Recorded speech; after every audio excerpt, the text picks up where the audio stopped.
It's a lot of fun. Ladies and gentlemen, Henry Rollins.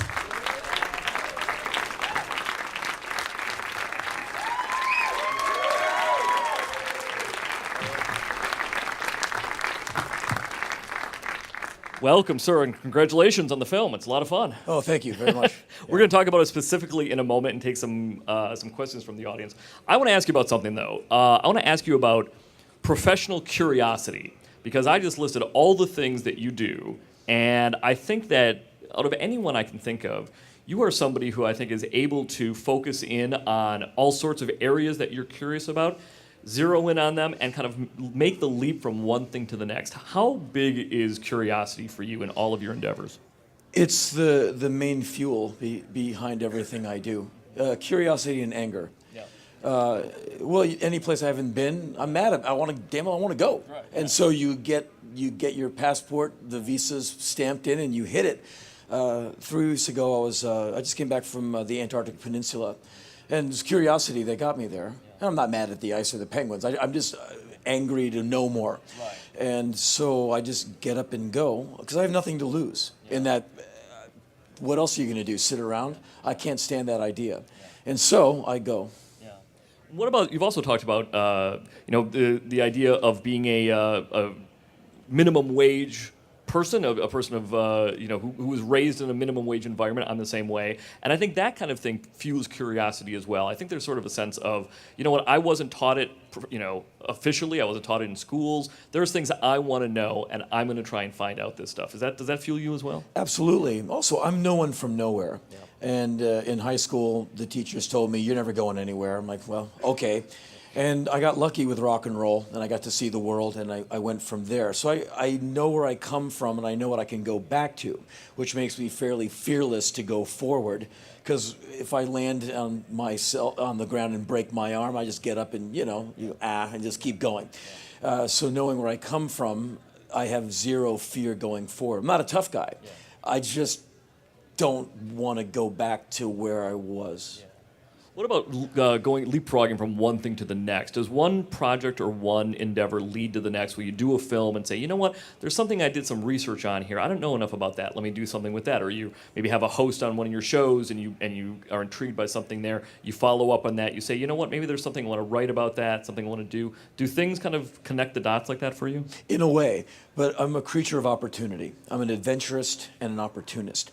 And so say I do a film and someone sees the film, hey, we're doing a film, we want a part in this one, we saw you in that one. I'm like, well, if I have the time, yes. Yeah. And I didn't plan on it, it just happened.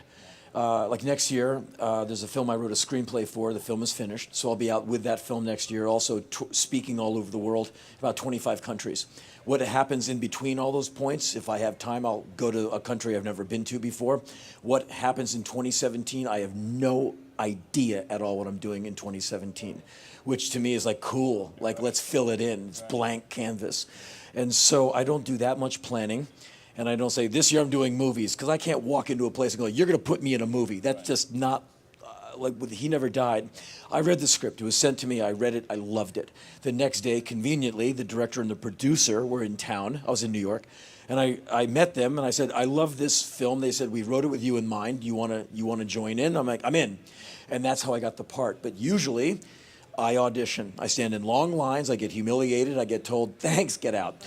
And so I'm used to that. Until I book my own tour, then it's me. I'm in control. But quite often, I'm just, hey, we're doing this TV show. You want to try and be in it? Yeah. Why not? Because, again, I got nothing else to lose. So I got to tell you, if you walked into a studio or into an office and you said, I want to be in this film, I think I would say yes. Just only because I'd be looking at you, pointing at me, and I said, I don't want to get him angry. So yeah. What about, do you get the same kick from everything that you did? Does it ebb and flow for you sometimes? Do you say, you know what, last year I was really into doing some music, I want to take a break from that, I want to do some acting here? Yeah, absolutely. Like next year I'm going to go out and do talking shows all over. In 2017, I'll need to travel to get more material if I ever want to go on stage again, because I can't be repeating material. So 2017 will be travel and whatever else comes up. Hey, you want to be in a TV series? Yeah. What is it? And so I'll see what's happening. But whatever I do, as long as I'm not at home, not sitting on the couch, chances are I'm interested in it. And that's why I leave myself open. And over the years, I've done a ton of TV, a lot of film, a lot of documentary work, voiceover, 2 radio shows. I write for 2 different publications, own a publishing company. So I'm got a lot of plates spinning because I just say yes to things. And just remain, in general, curious. And it gets me places. Before we take a look at a clip, I just want to. You just mentioned about being open and being. There's an interview you did with William Shatner a couple of years ago, and I really remember it well, where he was talking about sort of being vulnerable and open. You're talking about going to his house, playing and watching football with him and a bunch of guys. Yeah. And he was sort of saying like, what made you invite me? And he was saying, it's about being vulnerable and open, even in friendships, all sorts of things like that. And I think that's really a crucial thing, isn't it? Especially as an artistic person, to be open to not only friendships but also whatever the next year might bring, whatever the next endeavor might bring. I think that obviously, along with anger, that sort of vulnerability in a weird way goes with it, doesn't it? Oh, absolutely. You have to factor in failure. Yeah. And whenever that's why I stopped doing music years ago, because I had no more lyrics. And I was in a position of either repeating the past, and everyone goes, yay, and you just kind of pet the dog, or do something where they go, that you're not very good at that. You're going to have to come back earlier next time and try harder. That is exciting to me. So if you give me any pool, I'll find the coldest, deepest part to jump into, and we'll see what happens. And so I am always looking for new experiences where I get caught out there, where I'm a freshman, where I'm in the copy room trying to get up at the base of the mountain. Once I get up to the top of anything, like when I finish a movie, I don't want to see it. I just want to make another one. Any of my own records, I'll play them once after I get them back to make sure they're mastered correctly. Then I'm done with it. I only want to make a new one. I don't want to sail in the boat. I only want to build it, and you can have it. Right. Then I want to go back and build another one or something else. So I like the doing of it. When I get to the finish line of completion, that part is kind of depressing. Like, okay, it's done. We wrapped. Man, got anything else to do? And that's the only thing that makes me smile is, in 2 weeks, you're going here.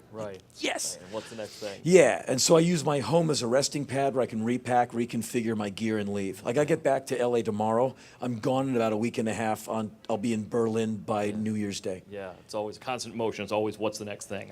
Which is kind of being like a maniac, but I'm a maniac, not harmful.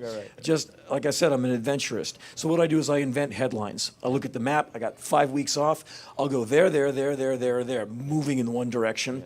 I call my travel agent. I go, book that. She's like, oh, this is awesome. And she books it, and I leave with a backpack and a camera, and I'll see you in 3 months or whatever. Fantastic. Speaking about harmful maniacs, let's take a look at a clip from He Never Died. Let's bring up the director of the film, ladies and gentlemen, Jason Krofchak.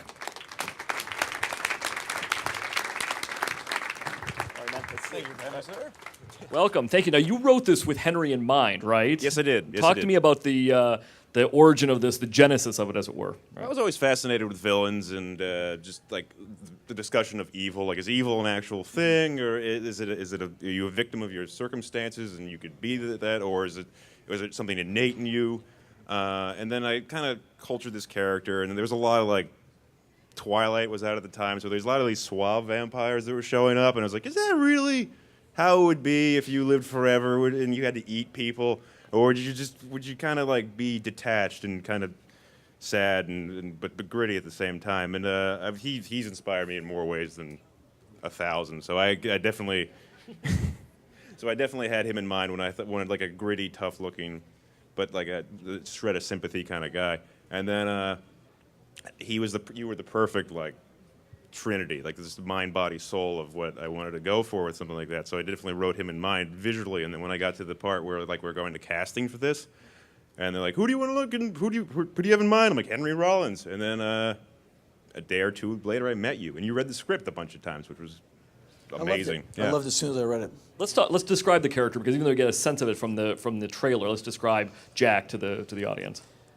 Jack has been alive for hundreds and hundreds of years, and it flips the script on our existence in that we, to a certain degree, all do everything with an end date in mind. 10 places to go before you die. Do this because one day you're dead. And if you took that away, you might be elated for a while. I live forever? Awesome. Get back to me in 500 years and tell me how you like plague, war, death, injustice, horror, and tell me if you're happy to get up every day. Get back to me in 1,000 years and tell me how you're living. And that's where we move in on Jack. He lives in his underwear, sleeps 15 hours a day, watches TV, and he lives on human flesh. So he goes to bingo to get out of the building, where he sits with old people whose flesh is uninteresting, full of drugs, veiny and stringy, so he can be around people and not want to tear an arm off. Right. And he gets in a situation where he has to get back into the world of people, which he hates, because at this point, he is now surviving off bags of blood he buys from interns at the local hospital. And there's always a young broke med student he can buy blood from, so he doesn't have to kill anyone, lives alone. He's trying to emit the lowest possible pulse to get through eternity. And then things happen, and he has to start doing, he's a monster. He's an awful person. That's one thing. The guy's done horrendous things. He's vulnerable. He can get a shred of sympathy, but he's not a good guy at it. He's about 99% bad. Yeah. And there's these two people in the film, wonderful actresses, who we capitalize on Jack's 1% analog, just semi-human, not terrible. Exactly. The rest of him he's awful. But in your hands, he's also very dry and funny, and obviously, it's a very deadly, serious type of funny. But it's also such this great dry wit. Well, here's the reason that Jack is monotone, Hemingway-esque declarative sentences. He's trying to cut down on any energy expenditure with humans. That's why every scene of violence, snap, crack, pop, done. Right. Next, please leave me alone. That's why I'm not going to talk to you like this. I'm talking to you like this because I really want this to be over. Can you feel it? And so I would work with Jason. I go, it's like flatline. He goes, exactly. And so I had about a year to prepare.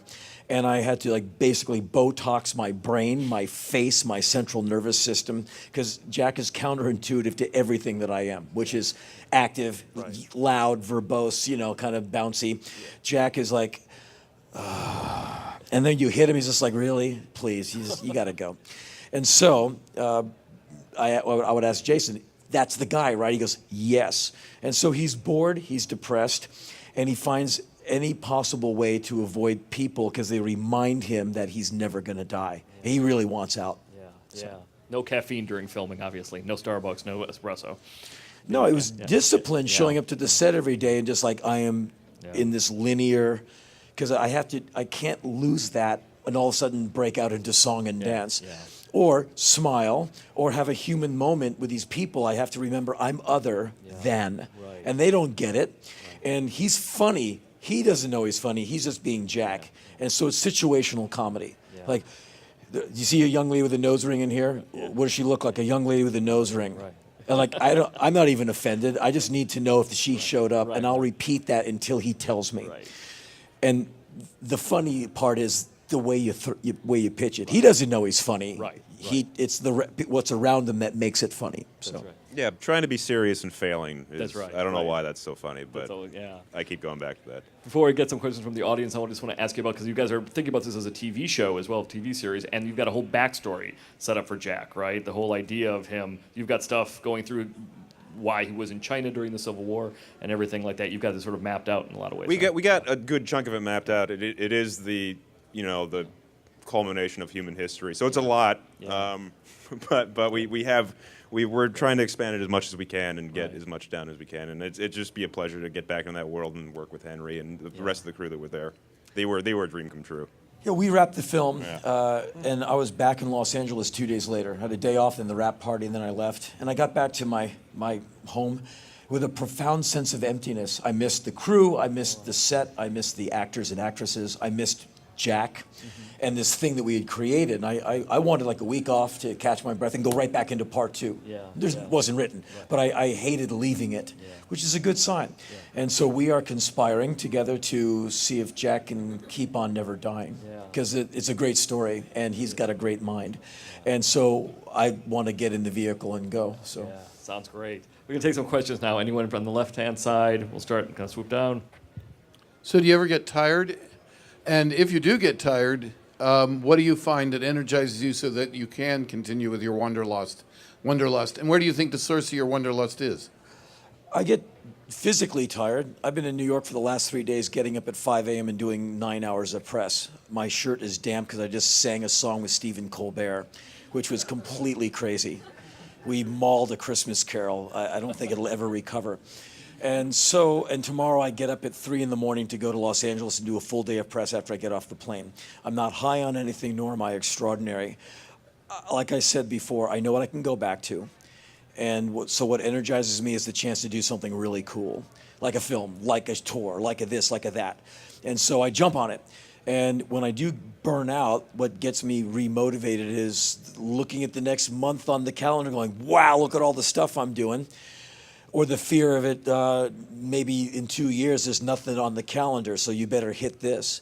When I get off, I'll be off the road Friday night. I wrap out of all this, and I'm not responsible to anyone for a few days. I'm just going to overdose on music. I'm going to be hitting a lot of records, a lot of vinyl, which has been stacking up since I left. And that, to me, is the perfect joy. Caffeinated drink, the turntable, the speakers, that I really don't need anything else. So, what do you mean? Oh, I'm angry and curious. I have to qualify the anger part. I'm not mad at you at all. Quite the opposite. You can have half my sandwich any day. I'm just mad to know stuff, and I live urgently. I'm kind of a maniac. I'm a nut. And so, but not harmful. I just want to do stuff. I've been hyper since I was a little kid. You know, the one who would break down hysterically and cry at the birthday party when I lost pin the tail on the donkey. The one who hyperventilates for a day and a half. That was me. And then Ritalin came and locked me down. Henry, when you moved into the world of film, who intimidated you stepping into this new world? And what would 16-year-old Henry Rollins, who worked at Haagen-Dazs, say to 50-something Henry Rollins today? The whole thing intimidated me. I started doing film at the behest of Crispin Glover, the actor, who's a pal of mine. And he said, Henry, I want you to consider acting. I'm like, I'm a starving musician. And he said, please stay open-minded. You might like it more than you think. Within a year, I was in a UCLA student film called No, Not One. It never came out, but it was a lot of acting, very dramatic, very heavy. It was like jump school. And a few years after that, I'm chasing Charlie Sheen down the highways of Texas in The Chase and on and on. What intimidated me? All of it. Because I never took an acting lesson. I'm out of my league. I'm around people who do this seriously. So in order not to feel fake, I had to really invest and figure out, what is this? I knew I liked it. I just didn't understand what it was. After a few films, and when I wasn't acting, I'd sit on set and watch real actors and how they prepare and understand that acting isn't just talking when the other guy stops. You really have to be in every second of the thing. As soon as I made that transition in the 90s, when I really was acting a lot and getting it, then it became a joy, and I could take everything that I'd learned on stage, my fearlessness with a band or on my own, and plug that into acting, where I no longer feared auditions. I couldn't wait to go to an audition. I had 3 ideas. I couldn't wait for the person to see it. Couldn't wait to get on the set and find other people to be in that moment, that hyper-reality moment with. And so I stopped being intimidated and just got into the joy of the art. And once you are around real actors, you see how bloody hard it is, and you appreciate someone who can do it. It is so hard. Like in this film, I was surrounded by amazing actors. Like if you see the film, you'll see I got carried, basically, by an amazing cast. And when you're in the jet stream with people who want to deliver, you're good to go. I was in a film once called Heat. I did scenes with Al Pacino. So you're trying to keep up with basically Bruce Lee and Enter the Dragon, because he can act a little. I mean, but thankfully he's kind, and I was prepared and terrified of failure. And I passed for normal. I held up. I was on set one day, and he did a scene with someone who wasn't prepared. They hadn't done their due diligence, and he had a very fun time with this guy. The guy wasn't ready, and he kind of not doing it. And he's a young man. Do you have rocks in your head? Michael, who is this young man? Is he prepared? What's going on in this mind of yours, young man? And the guy's smiling, everyone's laughing, and you would hate to have been him. And that's when I started thinking, I'm going to not only memorize my lines, I'm going to memorize the entire script. I am going to get into the totality of the film. So the next time I show up, I'm ready to do your part, my part, our parts together, in high falsetto, in a fake French accent. I mean, that can never happen to me. And that made me take it even more seriously. Not myself, but the art of it, the work of it. And then the more you work, the more you invest and just dive in without a net. and relying on the other actors to really let it happen, you never want to do anything but act. It's the best. So. Left-hand side here. Yes, ma'am. Right there. Hi, Henry. I'm a big fan. Thank you. Who is your inspiration for actors, and who would you like to act with? Oh, I'm happy to be anywhere acting. I mean, if it's like this, I didn't know any of the actors on this show. I just showed up and got to work. I'm not at all good enough to say I want this director and this. If anyone who wants me, if it works out, I'm kind of happy to be there doing it. Real actors, like I'd be way too intimidated to say anyone's name for fear of it ever really happening. And then you're like, oh no, it's happening. I'm fairly intimidated by the Hollywood world because I came in through a side door. So I've been lucky. I've worked with directors I was a fan of before I was in their film. I was in a David Lynch film, and one day he called me. I'm at my office working at my little publishing company. Hey, it's David Lynch. I'm like, no, it's not. Like, I'm trying to figure out who it really is. He goes, hey, I'm doing a film called Lost Highway. I got like a few days left of shooting. I have no more budget, but I have a few small parts I want to give to cool people. Would you like to be in my movie? I said, where are you right now? Don't move. And I just drove over there. And I met him and Bill Pullman and Patricia Arquette, and they were wonderful. He goes, I need a prison guard. I go, I can be a prison guard. They're like, here's your uniform. The pants are high water. I'm like, he goes like, we just won't shoot that part. And all of a sudden, I'm in a David Lynch film, with 4 lines of dialogue.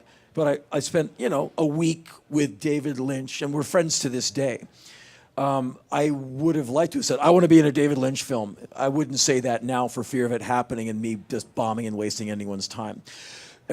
So I was lucky, and I've ended up with, I'm in a movie with this guy. Why am I here?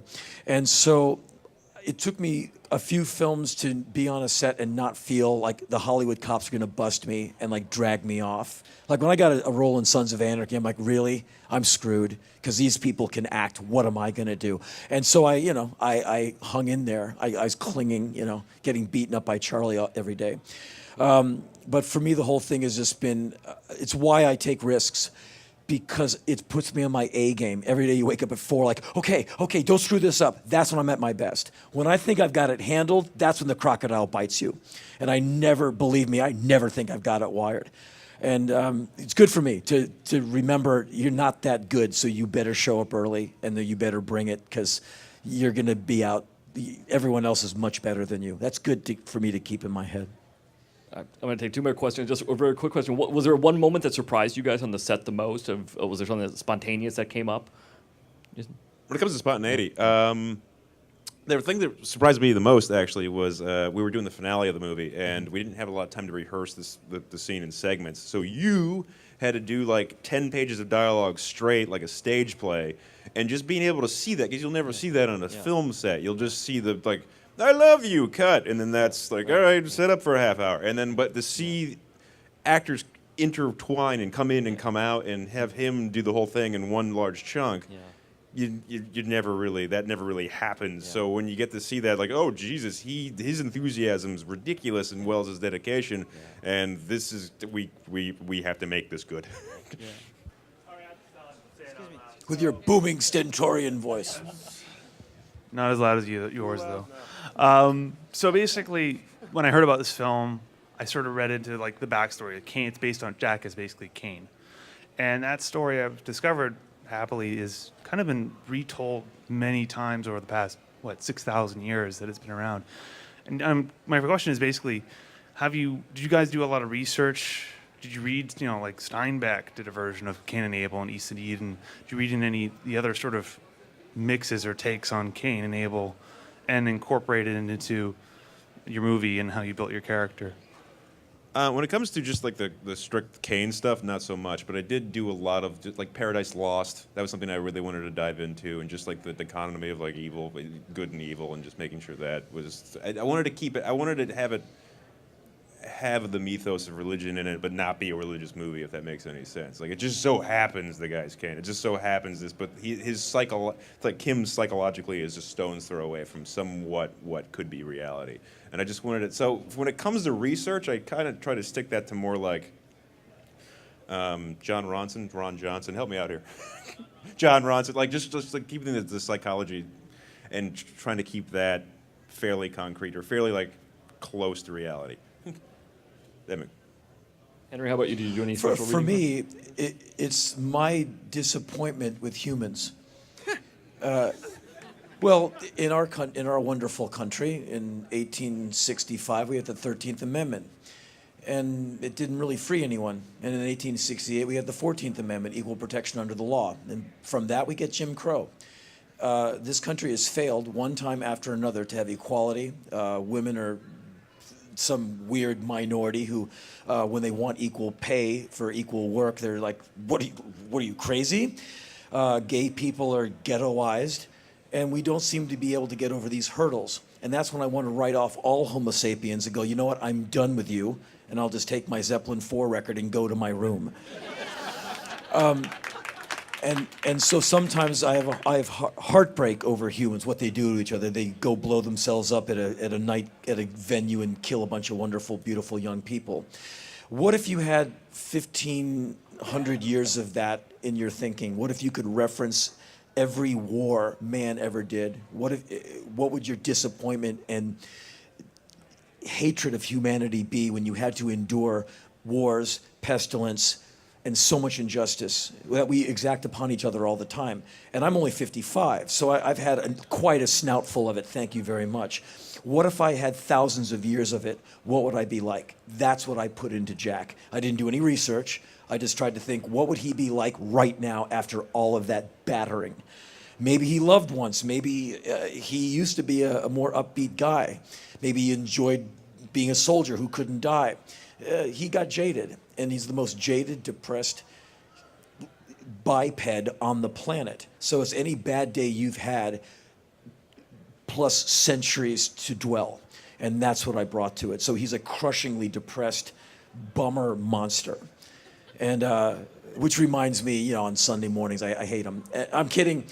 But so I did no research whatsoever. I just went into myself and like, what would I be like after the bubonic plague, World War I, et cetera, et cetera.